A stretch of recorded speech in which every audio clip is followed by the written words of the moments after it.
There's absolutely no reason for ExxonMobil to be posting record profits again if they aren't gouging you. Hard Rock. A late box is better than no box. Hard Rock. Now, if we could all just take 3 steps back. Hard Rock.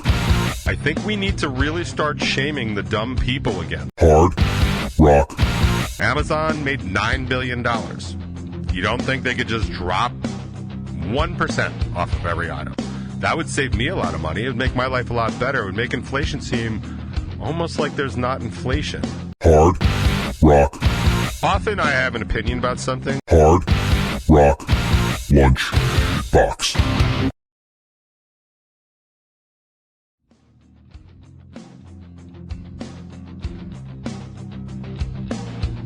Greetings and salutations. It's time for another Hard Rock Lunchbox with its illegitimate bastard child, the top 20. Today is June 22nd, probably Thursday, hopefully Thursday, just afternoon. Sorry I'm late. I don't have any excuse. I just didn't feel like getting here on time. If you want to know the truth of it, I was actually trying to finish my Wordle. It's like Wordle, but it's like countries, like silhouettes of countries, and I don't want to give anything away in case anybody plays it. I know my daughter plays it, so I want to give it away. She'll know it, though. She's like super nerd when it comes to stuff like this.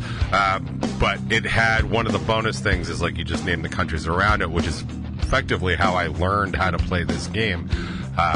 So it had like 10 countries, and I was like, I could not figure out for the life of me what one of them was, and I realized I hadn't even set up for the box, didn't put the curtain up, didn't turn the light on, didn't turn the computer on, didn't turn the other computer on, and all of a sudden it was like 12:01. So I apologize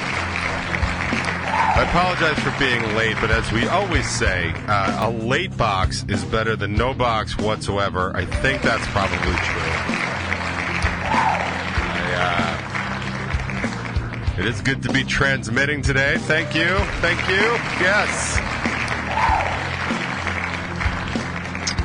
Had a great show this past Friday night. Thank you, everybody that stopped by.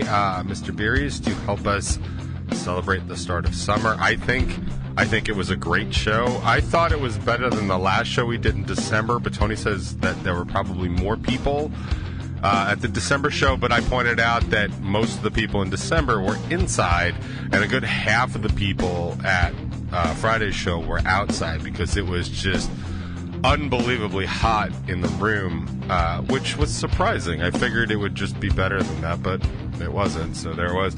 It was actually one point. I was telling Jimmy the story. There was one point where in the middle of our set, were about 5 people that were kind of up front actually left to go out back, and they ended up coming back, which was cool, but at the time I didn't know that. And I'm always bummed when, like, especially a group of people leave, especially when we're playing later, because that usually means they're leaving for the night.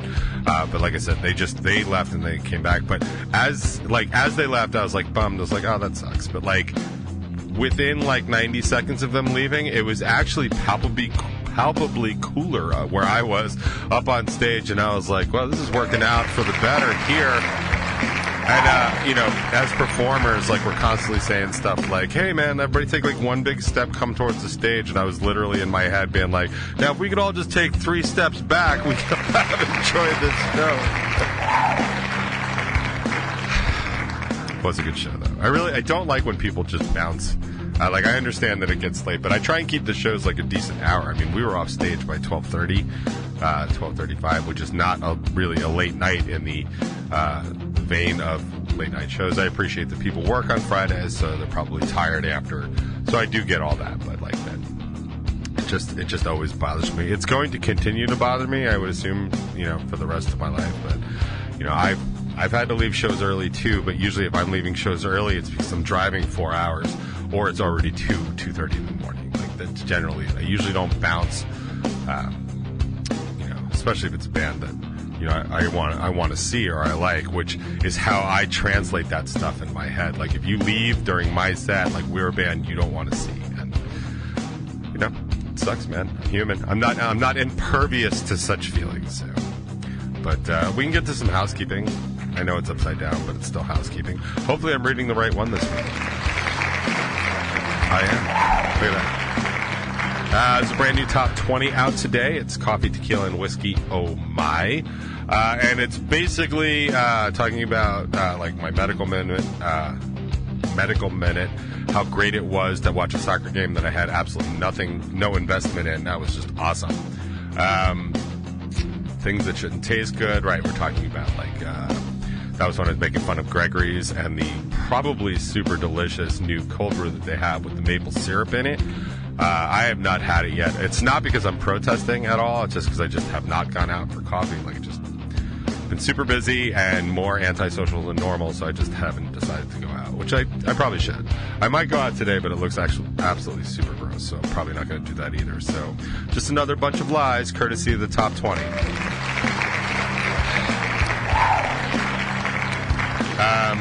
The interview with Spencer from Under Oath is up at Bacon Is My Podcast, so check that out on Stranger TV.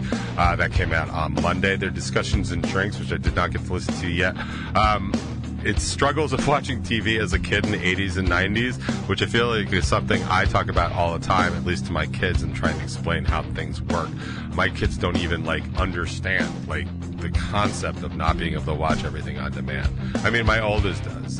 Actually, my oldest does. We were talking about like the joys of like videotape, and I was asking my kids if they had any idea how to work rabbit ears antennas. They don't. So that's good news. Anyway, always good stuff over at Stranger TV. Check that out. I have something specifically that I'd like to talk about. I'll probably talk more about the van stuff later if I get around to it. But it's, I want to touch on this briefly, some political stuff, just because it's happening, and I think it's important to realize. I don't know if you can see this, but this person right here, with the exception possibly of George Santos, is the absolute dumbest person in Congress, and I feel like you need to know that. Her name is Lauren Boebert. She's a high school dropout. She got knocked up in high school and couldn't handle both.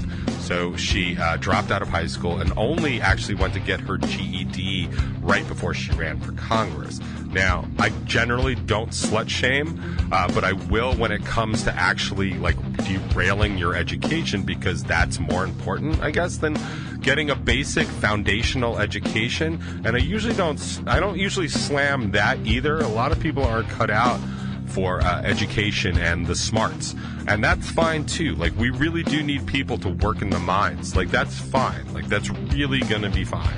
But what I do have an objection with is when somebody like this gets elected to be one of our political leaders, and she represents the less than great area of Colorado that's sent her to Congress. And yesterday she filed articles of impeachment on the House floor against President Biden. Now, I think and have thought that she is an idiot since day one. The only people I think that are stupider than her are the people that voted for her. I also now believe that the people that might be stupider than her are the people that continue to support her or think that anything she has to say is a good idea. I was going to read some of this, but honestly, all I just said kind of covers it. She filed the articles. It's a six-page document, and it basically says that President Biden is guilty of dangers to the country because of a failed immigration policy. Actually, I will read that part if I can find the actual quote.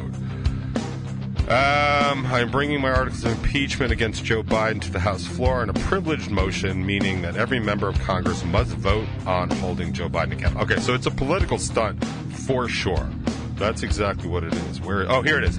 The 6-page impeachment resolution argues that Biden has abused his power and is derelict in his duty as president, leading in an administration, quote, that has continuously, overtly, and consistently violated federal immigration law by pursuing an aggressive open borders agenda. So that is completely ridiculous, and it is also completely false based on the information available and on the ground.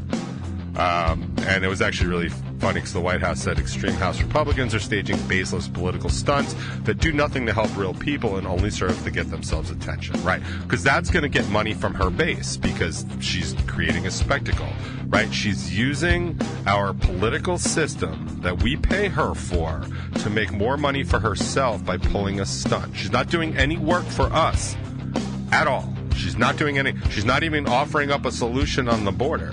She's not, pledging more money from Congress for border patrol or anything like that. She's just wants to impeach the president on baseless things. These are not high crimes or misdemeanors, so it's absolutely dead on arrival. But people are actually taking it seriously in the real world because they think it's a good thing. Those people are morons, and I think we need to really start shaming the dumb people again. Like, I was fine with it when I was in school. Totally fine with shaming stupid people. Like, it's not my fault that you're stupid. It's your parents' fault, or, you just didn't pay attention. But it's not my fault, and I feel completely justified in abusing you and making fun of you for that, especially if you keep speaking up saying stupid things. The Biden administration has defended its border policies, arguing in a recent court filing that its actions have actually reduced the number of migrants permitted to apply for asylum at the southern border by allowing them to be screened for asylum, blah, blah, blah, blah. Only if they can prove that they previously tried to apply in countries they passed through or that their cases are exceptions to the rule, right? So the Biden administration has stepped up and really, actually, you can make an argument, unfairly squashed the number of migrants that are coming across the border. Yes, there's always illegals. There were just as many illegals when Trump was president, just as many when Obama was president, just as many. In fact, it's actually dropped under Biden because for some reason, and I don't understand exactly what it is, but since the expiration of Title 42, illegal crossings have dropped. I don't know why that is. I don't really have a reason. I would have thought it would have gone the other way, but it didn't. So that's what it is. But the bottom line is this. People, and I heard this, and I was saying a couple weeks ago, there were Republicans on Long Island, Republican leaders that were talking about all these illegals that are coming here. Let's be clear. If they're here, if they're being bussed here from Texas, they're not illegals. And I can prove that because they happen to be asylum seekers, which is a whole other classification. But if they were illegals and Greg Abbott, the governor of Texas, put them on a bus and transported them here, trafficked them to New York, that's a felony, right? You're not allowed to do that. It's also aiding and abetting illegal aliens, which you're not allowed to do. Illegal citizens that are here illegally, unless you're in a sanctuary city, and that's something different. If you're here illegally, ICE will pick you up, they'll arrest you, they'll deport you. And then, because of that, you can't even apply for any sort of amnesty or asylum for, it's 6 to 12 months because you've come here illegally. It's a big deal. There aren't illegals arriving here. So if you hear Republicans saying that, there are illegals arriving here every day from Texas, it's a lie. They're lying to you, or they're too stupid to know the truth. But they're probably just lying to you. They're asylum seekers. And the reason asylum seekers are here is because stuff is so bad where they're from that they have decided to basically walk across the entire country of Mexico on the chance that they could get a better life in America. I've said it for a decade. I will take somebody that wants to work so badly that they will walk across an entire other country to come here and work over some fat, meth addicted or opioid addicted SSI recipient just sucking off of my tax dollars because they were born here and can. It's just true, and that's not super popular, but yeah, I will absolutely support somebody that wants to work for a living from another country over somebody that just thinks they deserve stuff here. Now, I can speak from experience because my mom is one of those kind of people. She's not meth addicted, she's not opium addicted, she's not even fat, although I haven't seen her in a good decade, but she's another one that lives off of SSI, totally capable of working, but just would rather not, so she doesn't. So she takes SSI money, which is my money. It's your money. This is the money we're paying for. Completely capable of working. Just doesn't want to do it anymore. Okay, that's fine. But don't, think that we don't need jobs still done here, and I would gladly pay somebody that's going to pay taxes. You take a migrant, you pay him $100 a week, get him 8% federal taxes. I don't know, man. That's like $8 that goes into the federal kitty as opposed to somebody that's just taking Social Security money and doing nothing. Those are people that are just taking stuff out. And people with actual disabilities, totally understand. Totally fine. I'm just saying what my preference is. Like, I would rather have somebody adding to the pot than constantly taking away from the pot. Which actually brings me to what I wanted to talk about today. And, man. So, often I have an opinion about something. I don't know, maybe you've listened to the show before.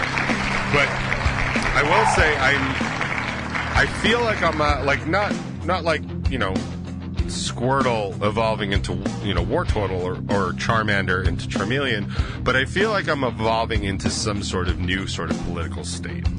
And I can't quite figure this out. And I actually was saying it recently about how there are so many things that are happening, at least here in New York and New York City and Long Island. There are so many things that are happening on the left that it's starting to push me to the right. Now, nationally, everything that's happening on the right overwhelms my sense of decency, and I'm disgusted by most of those people. I am disgusted by anybody that would support, all the nonsense that's going on in Congress right now. Anybody that would support what Samuel Alito has done or Clarence Thomas has done. Like, as far as I'm concerned, they're all guilty of ethics violations and should have stepped down, but Republicans don't. Democrats step down. If Democrats acted like Republicans, Cuomo would be our governor right now. And I cannot stand Kathy Hochul. The only thing I like about Kathy Hochul is that she's not Lee Zeldin. So, that's a good plus. But, these people just don't... There's, no real punishment for them. Completely... he took money for travel and trips from somebody that actively had a case in front of the Supreme Court. It's, the only rule. And he broke it, and he doesn't. So I'm disgusted by what's going on with, women's rights and LGBTQ plus rights and all the other pushback. And honestly, can we as just a society agree that no white male over the age of 7 should use the word woke in sentence? I am so tired of laughing at Ron DeSantis for him just being mad at a word that sounds ridiculous anyway. It actually reminds me of when my mom used to try and sound cool by using my lingo when I was a teenager. And Ron, you sound like such a dork and such a jerk. Man, you will never get my vote. And I can't believe I literally considered it for a hot minute, but man, you have doubled down on being just an asshole. And you can enjoy Florida for all I care. By the way, Florida financially is in so much trouble right now. I personally cannot wait till that completely implodes. But locally, I have been finding more and more often, and this is where I'm looking for some repartee, some feedback from some other people because I'm trying to form this new opinion. I have been getting overwhelmed lately from the people on the left that keep claiming stuff that they're owed, right? I believe in certain basic rights, right? Basic human rights, marry who you want to marry, be with who you want to be with, raise your kids the way you want to raise your kids, send them to the schools you want to send them to. I also believe in stuff like universal health care. I also seem to believe in the right to bear arms. I do seem to have some reasons why that's not always the case. Maybe if a wife beater shouldn't be able to own a gun. Maybe an alcoholic shouldn't be able to own a gun. Maybe a felon shouldn't be able to own a gun. That kind of stuff. I believe in those basic things, and I find I check them with my common sense indicator, right? I tend to know when things seem off. And when they seem off, I start looking into them a little bit. So what's going on recently, and I don't understand, why this is so hard for people to understand. And there's a lot of examples, but this is the one that's just been going on in the past week. If you've heard anything in the news, they've been talking about increasing rent at the rent-stabilized apartments in the city. It affects basically 2 million people. 8 million people live in the city, 2 million live in rent-controlled apartments. The reason we have rent-controlled apartments in New York City is because if people were just allowed to gouge constantly, nobody would be able to live there. I understand all the reasons for it. They proposed, this was pre-yesterday, they had proposed anywhere from a 3 to 7% increase for 1-year leases. There's 2-year leases and stuff, and that goes even a little higher. but they proposed rent increases of about, say, 3 to 7%. People staged protests and on the verge of having riots because their rent was going to go up 3%. I have to tell you, as a homeowner in Suffolk County, while my mortgage does not increase because I agreed to an unbelievably oppressive amount of money for my home when I first signed up, the costs associated with being a homeowner, like taxes and maintenance and utilities and all that other good stuff, have done nothing but gone up. And they have really skyrocketed over the past year because they can, right? I've told you, and anybody will tell you, that what's going on with inflation is it's a bounce back from COVID because all these companies weren't making money for a year, so they're gouging people to get money now. And if you don't believe me, check out any airline price, because they are just doubling what they should be costing. And the reason they're doing that, and they're claiming stuff like, well, it's hard to get help and workers, and it's hard to pay for gas. That's bullshit. That's a lie. They are gouging you because they can. Because they know you want to fly, they know you've been cooped up in the house for a couple of years, and they know you want to travel, so they're gouging you. It's the same thing that gas companies are doing. There's absolutely no reason for ExxonMobil to be posting record profits again if they aren't gouging you. Like, that's how that works. And that's a totally different show. If you don't believe me, just look it up. Not conspiracy theory at all. This is literally what they're paying, what they're claiming. Amazon made $9 billion. You don't think they could just drop 1% off of every item? That would save me a lot of money. It would make my life a lot better. It would make inflation seem almost like there's not inflation. That's my point. So, all these costs have gone up. And when you rent an apartment, and anybody that rents an apartment will tell you, when you rent an apartment, almost all of that is part of that.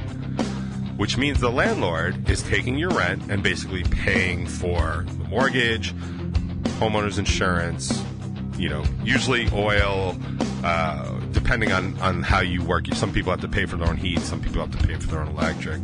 But you have to provide all that. It has to be in working condition. But you also have to do maintenance. Maintenance is skyrocketing. Maintenance is going well over 3%.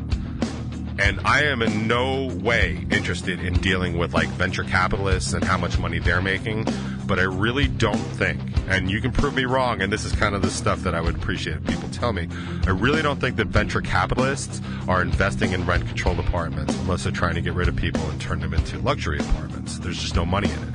There's no money in rent-controlled apartments. There just isn't. Yes, it's usually generational wealth or family wealth, and yes, usually people will own a building and they'll rent it out, and it usually will maybe cover their mortgage. People don't want to lose money, but even if they do lose a little bit of money, it's usually increasing their investment, because if they have $1 million building 10 years ago, it's probably $2 to $3 million right now. So you're increasing your investment, and that's good. But you still have to pay for all of these things. And if your main source of income isn't going up, but your main source of expenses does, that creates this sort of, insolvable situation. And the only way to do that is to increase the rent. Now, that seems like something any reasonable person would understand, right? Anybody that deals with, margins and profits and revenues and expenses knows how that works, right? That's just a very simple equation. But the simple fact that so many of these people are staging protests about that they can't afford to live in their apartment if there's a 3% increase, which, by the way, they voted for, and yes, it's going to be a 3% increase. Yep, that's a lot of money. If it's $300 a month, it's now $303 a month. But let's be honest, it's not $300 a month. It's $3,000 a month, and maybe it's going to be, $3,030 a month. And, there was a woman on there saying, like, that's the difference between, this medication and paying my rent. Yeah. Sometimes it's really expensive to live some places. Like, do you know why I don't live in Southampton or Lloyd Harbor? Because I can't afford to live there. It sucks, but it's true. Do you know why I don't have a beach house? Do you know why I don't live, on Long Beach, on the beach? Do you know why I don't? Because I can't afford to live there. You know whose fault that is? Me neither. Mine? Society's? Life's?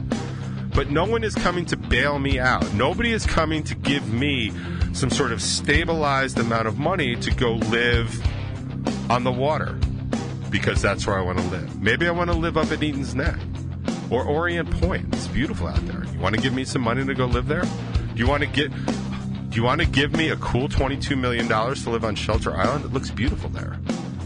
I can't afford to live there, so somebody else needs to pay for it. Does anybody else see how ridiculous that sounds? And I can certainly make an argument for people that are on fixed income, Social Security, disabilities, and SSI and stuff like that. But that's what public housing is for. And yes, I know we have a shortage on public housing, but maybe that should be the conversation. What you're asking for is somebody else to pay your rent because you don't want to. And I have a huge problem with that. I have a huge problem with the lack of gratitude for even having a place to live, but also the lack of basic understanding. Yeah, it's not fair. You want to live where you want to live, and you can't afford to live there on your salary. What do you want me to tell you? What do you want me to tell you? Fight a different fight. Just don't fight to have your thing be so important that we all have to pay for it. Besides, who do you think is going to end up paying for that anyway? People like us that don't have rent-stabilized apartments. How is that okay? I understand that there's an inequity in wealth in this country. Believe me, I've been talking about it for years. But punishing the rest of us, like the middle class, what's left of it, that's not going to solve anything. It's only going to make more people poor. You got to make different decisions. You got to pick different leaders. I'm sorry if people can't afford to live where they want to live. It's really like one of the oldest stories in the book. It's certainly one of the oldest stories in mine. So if you have any thoughts on that, jump on 99WNRR.com. Tell me how wrong I was, and we can discuss it during the rest of the show. But first, I'm going to listen to some Day to Remember, because you know where I can afford to live? Probably Ocala, Florida. Although, not after DeSantis is done.